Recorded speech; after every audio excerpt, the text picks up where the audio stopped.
Torp here. Ain't this a bitch? I'm making 2 videos in one day, and the other one was 11 minutes long, so this is gonna put me in a stretch, but that's all right, because I got something to say. I just watched Brash Brat. Let me look at this again. I thought I had it right. Brash Dasher. I'm gonna go ahead and put that at the in this video description so he gets this, because I don't talk behind nobody's back, unless that somebody's a douchebag, and I really don't give a fuck about him. I actually like this guy, Brash Dasher. Check this out. He made a video about dashers don't ignore your vehicle. I agree 100%. You can't do that. You cannot ignore your vehicle if you're a gig worker. It's bad. That's bad business, man. You're gonna get stuck and get a violation because you ain't paying attention to what's real. And what's real is, I don't think anybody should be doing DoorDash, Uber Eats, Grubhub, Instacart, any damn thing. I don't give a shit which one it is. You shouldn't be doing this if you can't work on your own car. Let me tell you what I mean by that. Working on your own car means if you can't do your own brakes, if you can't change out a muffler, all right? If you can't do your own oil change, I don't think there's any of us out here that could do our own tires. You got to have that machine. That machine costs a lot of money. Now, you might be one of the old schoolers that could flip that tire in your garage with one of them old tire machines. Probably pick one up off of Facebook Marketplace for $150, but you still got to balance it. Good luck on that, especially with these new wheels. You cannot put these new wheels on an old tire changing machine. It don't work. You can't balance that shit. That takes new technology. You can't do that shit on your own. So, barring catastrophic failure with a transmission, a rod knock, you should be able to do an alternator, a starter, switch out a radiator, a hose, a belt, serpentine belt. Questionable on the timing belt. Depends on the car you got. Like I got a Honda Odyssey. That timing belt's going to be nasty business when it's time. Nasty business.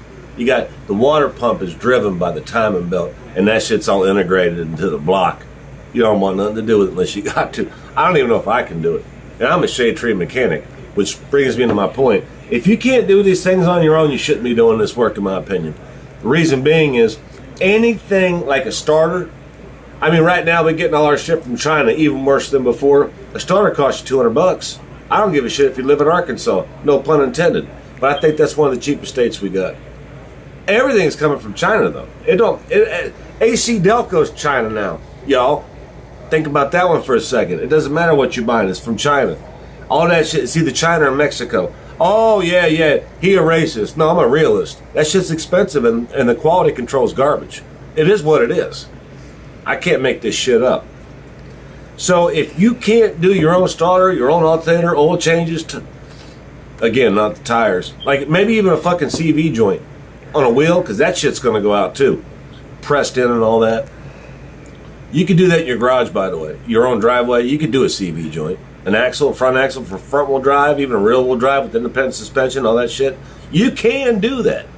And you can get that shit for free from AutoZone if you do the free rental, as it's called, a loaner tool.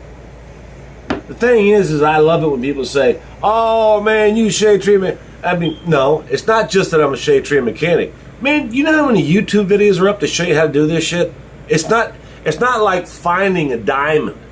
You know what it is? It's like finding your ass. It's right behind you. Just stick your finger up there. You'll find a warm spot and it'll get dirty quick. Same thing with a car. There's a shit ton of videos on YouTube that you can use to get your car fixed on your own. And even if you got to go to Harbor Freight or whatever you got that's cheap where you're at, you can buy a couple tools and get that shit done yourself. Now, if you are not mechanically inclined and you can't do that, I wouldn't be doing this work, to be honest with you. One starter will set you back 2 weeks' pay. One starter would. Hell, I can go up to the you pull and save, the junkyard where you pull the parts off yourself. Boom. I can get that part for $30 versus $200 on China's new eBay. Feel me? So yeah, just to go along with what Brash Dasher was saying, there ain't no doubt that you are going to have a problem if you don't pay attention to your maintenance. There ain't no doubt about it. The difference is, can you get out of it on your own? Can you work on your own shit?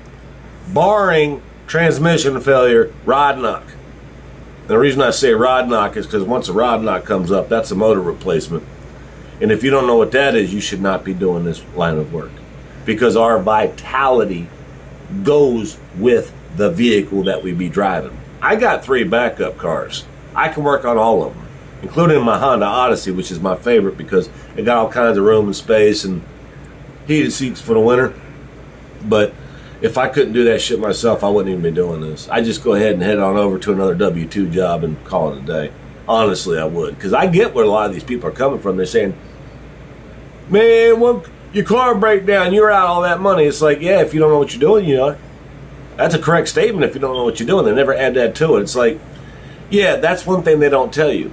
If you can't work on your own car, you should not be doing this, because the maintenance is going to kick you in the nutsack. And it's not going to be a pretty day at all. Especially if that's your main vehicle. Like the one you use for grocery shopping, doctor visits, taking the wife to do this or do that. You both sharing the same car. Man, you cannot run fast enough away from this line of work. You should not be doing this. If you can only drive 4 or 5 miles one way to work, maybe on a W-2 with one car. But if you're going to do this, you're flirting with a grenade. That grenade's going to go off right in your fucking hands. You're going to be blinded for life. Don't do it. So anyway, Brash Dasher. I don't know why I keep on saying Brash Taxer. Anyway, something in my head ain't right on that one. I guess I got ADD too, bro. Anyway, I just thought I'd share my opinion on that. If you can't work on your own car, don't do this kind of work. Period. That's all it should have been said to begin with. I made this motherfucker almost 7 minutes long. It only needed to be 2 seconds long. If you cannot work on your own maintenance, don't do this work. Torp out. By the way, Brash Dasher, one more thing. Great subject to bring up. Nobody else is talking about it.